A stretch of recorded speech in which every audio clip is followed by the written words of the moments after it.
Now, as howling winds echo across the snow-covered reaches of the wild Northwest, the Quaker Oats Company, makers of Quaker Puffed Wheat and Quaker Puffed Rice, the delicious cereal shot from guns,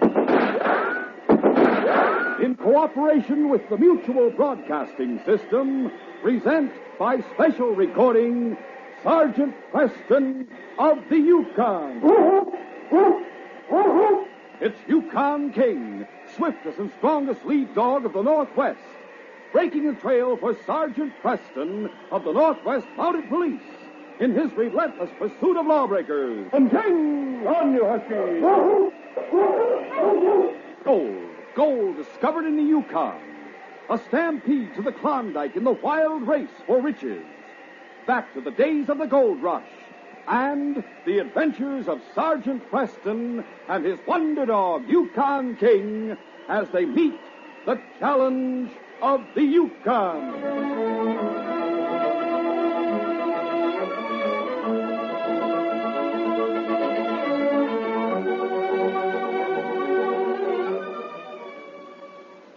Our adventure will begin in just a moment. Is electricity your friend? Yes, in most cases. It can be a bad enemy, though, if you direct it through electrical wires which have frayed insulation and can result in costly fires. Remember, the electricity in your home should be your servant, not your boss. But careless wiring will help electricity take over. Check the wires on your electrical appliances, lamp cords, and the other items in your home that have electric wires to make sure that the insulation is in good condition and is capable of preventing short circuits and fires. Defective wiring isn't the only way a fire can start in your home either. Don't permit rubbish or waste paper to accumulate. Clean out your cellar, attic, and closets and eliminate possible starting places for fires. Almost 1,000 fires daily take place in homes across the country, due in most cases to carelessness. Be sure your home isn't one of them. Check up and clean up. Don't gamble with fire. The odds are against you. This message is brought to you as a public service.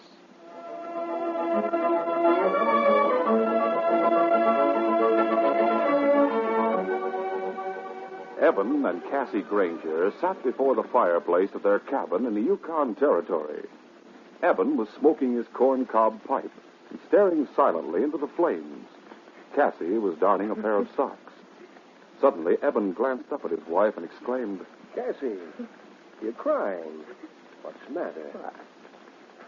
I reckon you can guess what I'm crying about, Evan.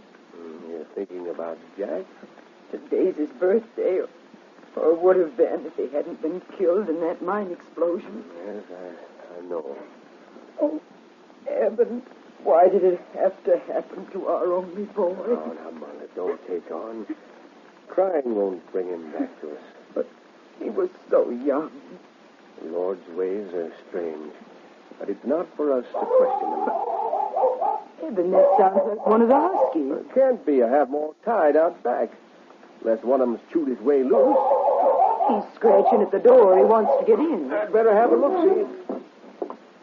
As Evan opened the door, a curly-haired brown dog leaped at him with frantic signs of excitement. Hey, now, Dan Braddock, what's going on here? Calm down a minute, fella. Calm down. That's better. Why, that's not one of our huskies. Oh, it's a big Airedale. Whose dog is it? Search me. I've never seen him before. Look at him. Hug at your pants, Evan, he wants you to go with him. Maybe his master's in trouble somewhere. Evan, that must be it. How about it, boy? You want me to come with you? All right, I savvy. Now, take it easy. I'll be right home as soon as I get my parka. Maybe you'd better take the sled. Just what I was thinking. I'll hitch the team. Evan Granger harnessed his sled dogs and drove into the night, guided by the frantic barks of the Airedale. Cassie waited anxiously for his return. It was nearly an hour later when she finally heard his team stop outside the cabin. Land sakes, you found his master. I found him all right. Face down in the snow. Oh. Hold the door open while I carry him inside. Is he dead? No, he's in mighty poor shape. As the lamplight clearly revealed the limp figure in Evan's arms, Cassie saw that it was a youth of about 17 years old. Why, Evan, he's just a boy. take him to the bedroom. As Evan Granger placed the boy gently on the bed, Cassie noticed for the first time a huge dark red blotch on the side of his parka. Evan, it's blood. What happened to him? Looks to me as if he stopped a bullet. Help me get the parka off now, see what I can do for him. After removing the sodden parka and the shirt beneath it, Evan examined the bullet wound. He removed the bullet and dressed the wound. The boy showed signs of reviving under the stinging antiseptic. You got me, Curly. I can't stop. I just can't. We'll have to go on. We have to get away from him.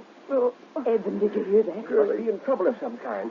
You go through his pockets and see if you can find anything that'll tell us who he is. I did that while you were fixing his wound. Did you find any identification papers? No, but I found this. What? Holy jumping Jehoshaphat, a big wad of cash. Yes, and look at it. It's all in brand new $20 bills. Thunder, Cassie, this looks to me like new bank money. No wonder he was raving about getting away from them. A boy his age didn't come by this much money, honestly. I reckon we'll have to turn him over to the law. I'd better drive to Gold Flats and notify Constable Beckett. But he's so young, Evan. Why, he looks just about Jack's age. I know that, Cassie, but if he's committed a robbery... No, Evan, don't do it. Maybe I'm superstitious, but I can't help thinking this boy was sent to us for a purpose. Remember, this is Jack's birthday, and we were just talking about him when this boy's dog came scratching and whining at the door. Suppose he robbed a bank. If we hide him from the law, we'll be committing a crime. Land's sakes, I never thought of that. But, oh, Evan, isn't there something we can do? Suppose he were Jack, our own boy. Would we want him to go to jail? Cassie, when you put it that way, I don't know what to do. Maybe we'd better wait till morning before we decide anything. Maybe we'll see things clearer by that time. On the morning after Evan Granger found the wounded boy, Sergeant Preston arrived in the nearby settlement of Gold Flats. He halted his team before the cabin of Constable Mel Beckett. Okay. Come on, King.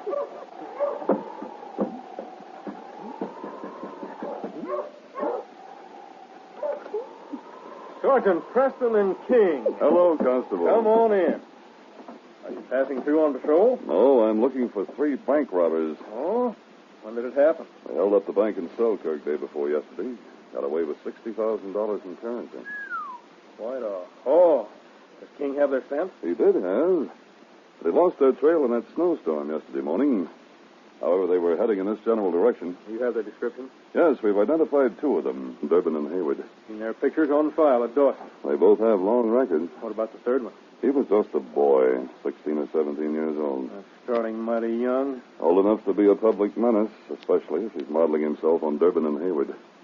You have some paper and ink here, Mel? Sure, over there on the table. Why? Might be worthwhile to put up a notice about the 3 of them, giving their descriptions. Someone may see them. Good idea. While you're making out the notice, I'll fix you something to eat. Good. Sergeant Preston made out the notice and then went outside to post it on the front door of the constable's cabin.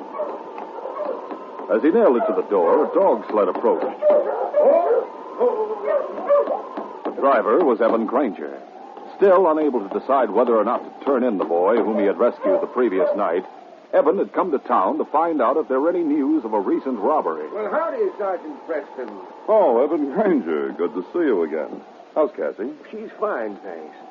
Sure didn't expect to find you in Gold Flats. You here for some special reason? This notice will explain. Bank robbers. That's right. King was standing beside his master as Evan studied the notice. Suddenly, the great dog caught a scent that made him bristle alert. It was the scent of one of the bank robbers whom he'd been trailing. Yet it was clinging to the parka of Evan Granger, a man whom Sergeant Preston and King both regarded as an old friend. Steady, boy.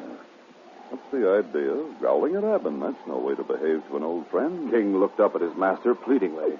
He tried to make him understand what had prompted the growl. Perhaps it's that blood on your parka, Evan. Blood? Oh, yeah, you mean this stain. That's right. Where'd it come from? Why, I shot a caribou yesterday.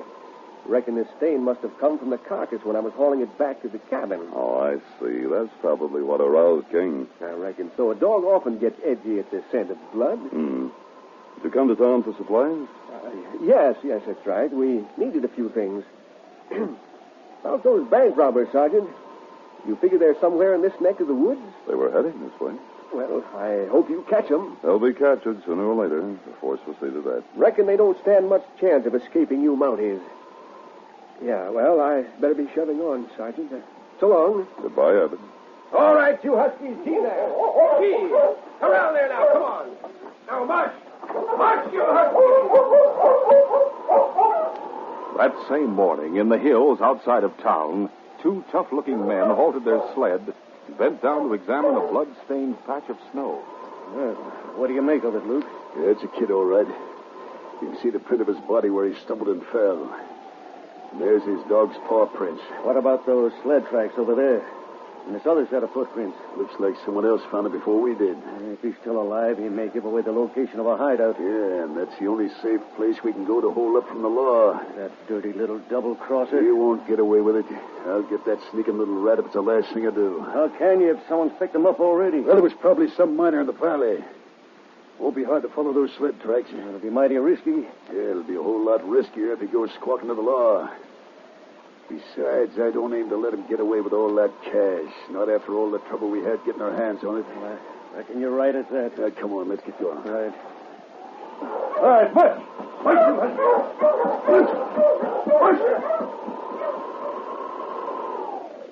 When Sergeant Preston finished eating the meal which Constable Beckett had prepared for him, he pushed back his chair and walked to the cabin window. There was a thoughtful expression on his face. What's the matter, Sergeant? I'm not sure, Mel. I have a strange feeling that I'm overlooking a lead in this case, but I can't figure out what it is. From what I've heard, your hunches are usually right. I don't know that I'd call this a hunch. Well, I can't quite put my finger on it. Well, maybe it'll come to you later if you stop thinking about it. Probably good advice. What are your plans? I'll search the hills and see if I can pick up their trail. There's a lot of ground to be covered. We'd better split up and each take a different route. All right. Harness your team and we'll get started.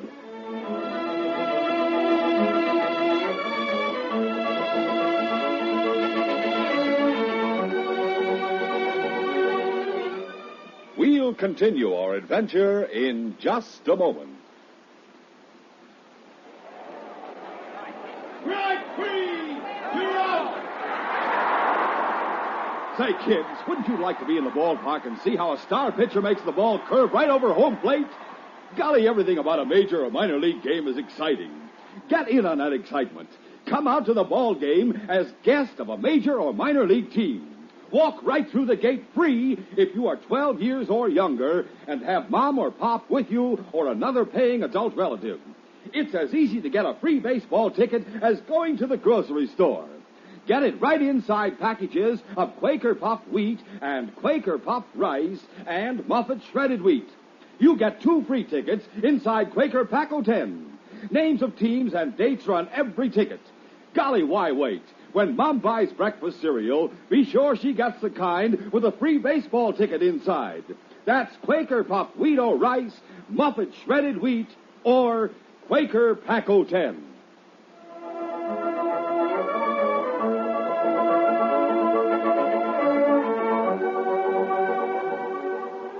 Now to continue. Eben Granger had arrived back at his cabin. Cassie greeted him with a look of mingled hope and fear. Did you find out anything? I'm afraid it's just like we figured. You mean he is wanted by the law? 3 bandits held up the bank at Selkirk. One of them was a young boy about 16 or 17 years old. They were heading this way. I just can't believe it. Why, he doesn't look like a criminal. I reckon he's the one, all right. Evan, what are we going to do? I don't know. Sergeant Preston is hunting for him. I saw him in town. You didn't tell him. No, Dad. I just didn't have the heart to see that young one go to jail. Evan, maybe there's some way we can straighten him out.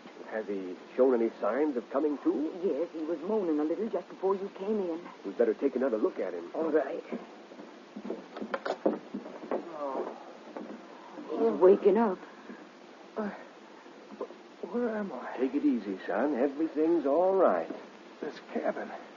How'd I get here? My husband found you lying in the snow, son. He brought you here. Golly. Now I remember. I was wounded. The bullet's out. I reckon it'll heal fast enough.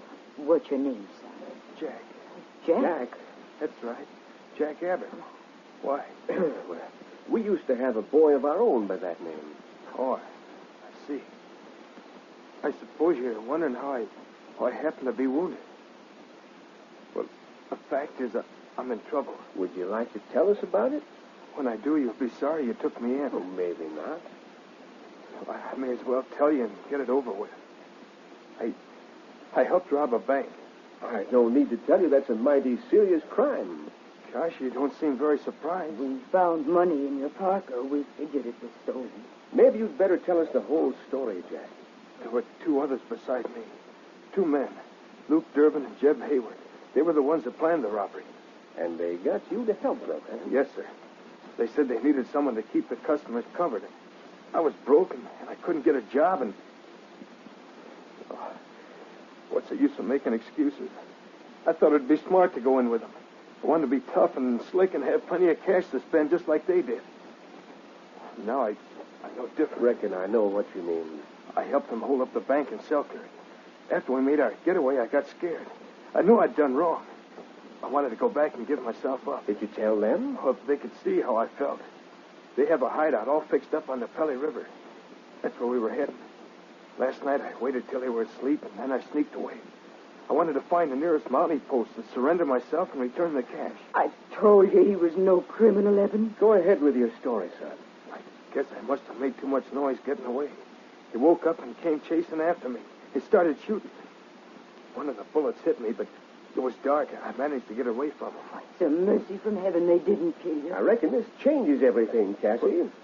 What do you mean? We didn't want to turn you into the law because you made us think of our own boy. But now if you realize your mistake and you're ready to face the music, maybe we'd better go ahead. Evan, are you sure? It's the best way, Cassie. I'll do anything you say. Whatever happens, we'll stand by you. Oh, land sakes, who can that be?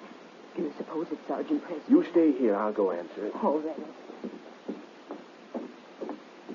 As Evan opened the door, he saw two tough-looking strangers. They were Luke Durbin and Jeb Hayward. Howdy, old-timer. What can I do for you? We're looking for a pal of ours, a young fella. He got hurt last night. We have an idea you might have picked him up and brought him here to your cabin. I don't savvy. There's no one here but me and my wife. He's lying, Luke. The sled tracks led right here to his cabin. I don't know what you're talking about. Curly, the Airedale, had sensed danger. At that moment, he advanced toward the doorway with his fur bristling. Evan tried to block him from the view of the two crooks, but it was too late. There's the kid's dog. Yeah, so I see. So he's not here, old-timer. Well, this gun says different. Now, hold on, mister. Shut up and grab the much collar. And start backing inside. Either of you make a false move, this gun will go off. Come on. Back. Yeah, they probably got him in the back room. Lead the way, old-timer, and keep a tight hold on that pooch. All right. Cassie and Jack stared wide-eyed and helpless at the intruders as they entered the back room. Well. If it isn't our little pal, all fixed up in a feather bed. Thought you'd run out on us, eh? Dirty little rat. I'm through with both of you. Well, the trouble is, we're not through with you. Not yet, anyway. What do you want? First of all, we want the cash. Hey, there it is, Luke. Over there on that table. Go get it. Yeah. Looks like it's all here. All right. You have the money. Now go away and let us alone. We'll let you go squealing to the Mounties about our hideout? Not on your life. You know too much, kid. What's more, I don't like double crosses. What are you aiming to do? What do you think? How about the others? We'll have to get rid of them, too. But there's no hurry about it. What do you mean, no hurry? How'd you like to have some real home cooking for a change? I could use some grub right now. Okay, lady. You're elected. I'll not cook for any murdering polecats like you. You'll do what we tell you. Or would you rather have a bullet right now? At the same time, the two crooks arrived at Evan Granger's cabin. Sergeant Preston and Constable Beckett were heading their teams into the hills. Suddenly, the sergeant called a halt. Hold it, man. Halting. How about it, Sergeant? You want us to split up now? No, that's not why I stopped. I just figured out that lead I was groping for. Let's hear it. When I was nailing up that notice, Evan Granger came along. His presence seemed to arouse King, made him growl. How so? There was a blood stain on Evan's parka. He said it came from a caribou he'd killed, and the scent was making King edgy. Sounds plausible, at least it does to me. It did to me, too, until I remembered something just now. What's that? Evan claimed he'd come to town for supplies.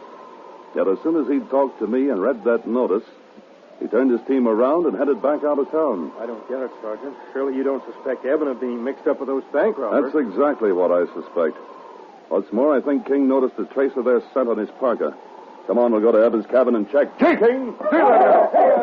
All right, on King!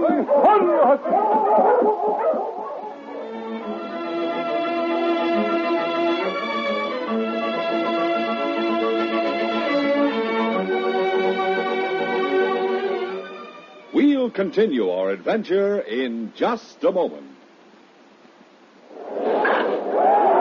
He did it! A home run! And the home team wins the game! Are you kids there? Are you seeing the exciting homers that your home team makes? Win or lose, there's nothing like the fun of a baseball game. The hot dogs, the popcorn, seeing star players in person. Come out to the ball game now as guest of a major or minor league team. Your free ticket is waiting for you right inside packages of Quaker Puffed wheat, Quaker Puffed rice, Muffet shredded wheat, Quaker Pack-O-10, which has 2 free baseball tickets. Yes, if you are 12 years or younger, just bring Mom or Dad or another paying adult relative and see a wonderful major or minor league baseball game free. Names of teams and dates are on every ticket. Hurry! Get a free baseball ticket package of Quaker Puffed wheat or rice, Muffet shredded wheat, or Quaker Pack-O-10. Remember, the more packages of these delicious Quaker cereals you get, the more free baseball tickets you get.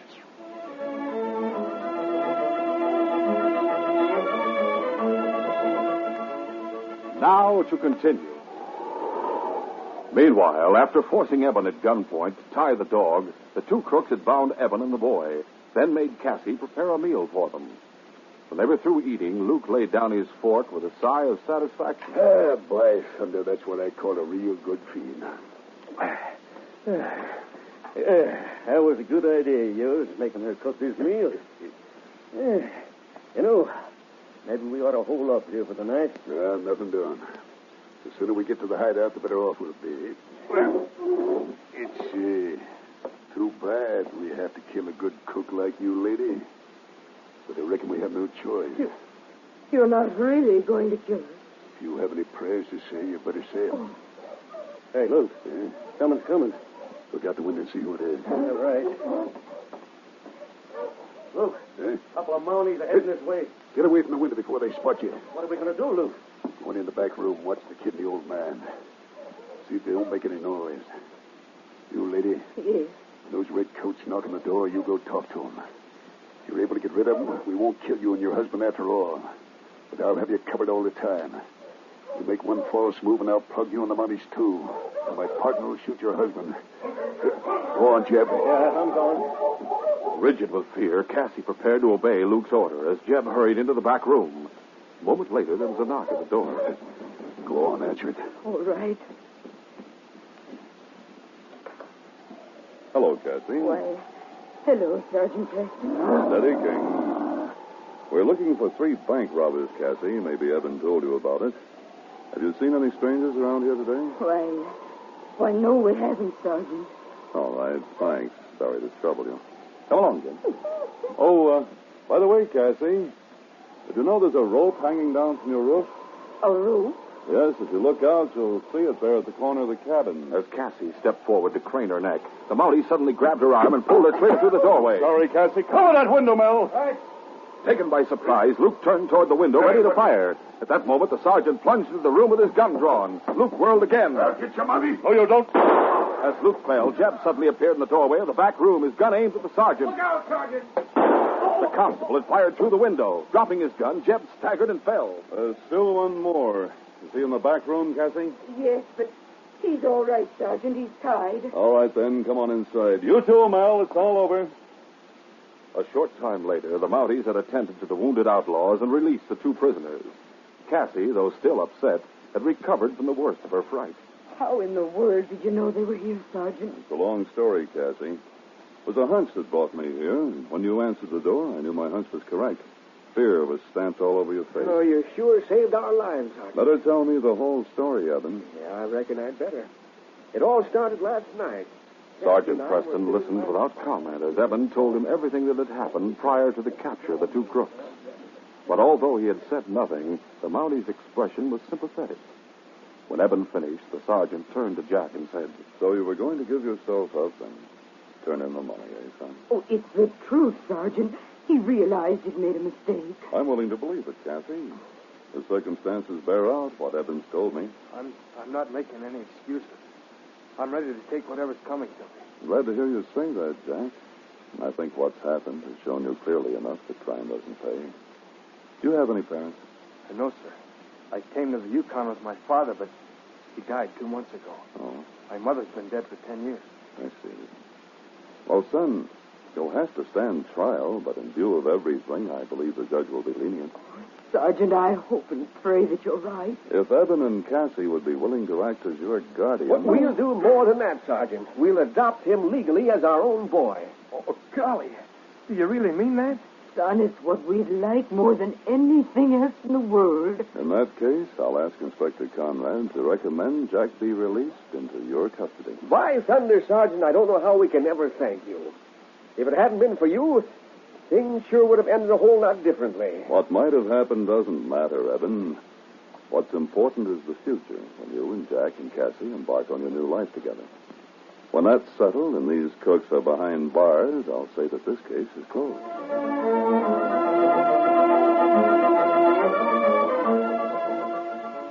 We'll return in just a moment with a word about our next exciting adventure. Weekends are wonderful when you stay tuned to Mutual. Gay entertainment to suit every member of your family puts bright sparkle into your days of fun and relaxation. For anyone who likes quiz games, and that includes just about everyone, there's the kind you like where you can sit back and see how close the contestants come to the answer. There's music, too, of course, on Mutual's weekend schedule. Lowbrow or highbrow, you can take your choice. From full-scale productions of your favorite operas and operettas with all-star singing and dramatic casts to swing your partner sessions of real old-fashioned barn dance jamboree, you can take your choice on Mutual. Your need for late news headlines from the field of sports, as well as on the national and international scene, is not neglected on the weekend either. 15-minute roundups, plus brief 5-minute digests come your way regularly. Gather your family around this weekend and enjoy entertainment on Mutual where there's something for everyone, all heard every weekend over most of these stations.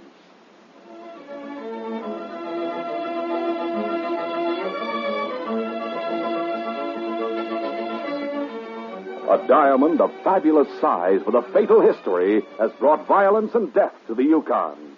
As the sergeant and King start on their search for the killers, every move they make is being watched. Don't miss this next exciting adventure.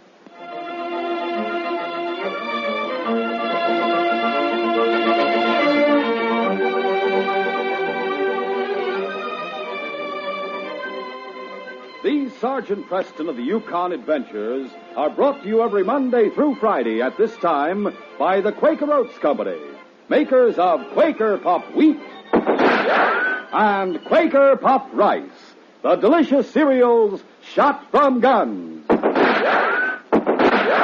By special recording in cooperation with the Mutual Broadcasting System. They are a copyrighted feature of Sergeant Preston of the Yukon Incorporated. Created by George W. Trendle, produced by Trendle Campbell Muir Incorporated, and directed by Fred Flowerday.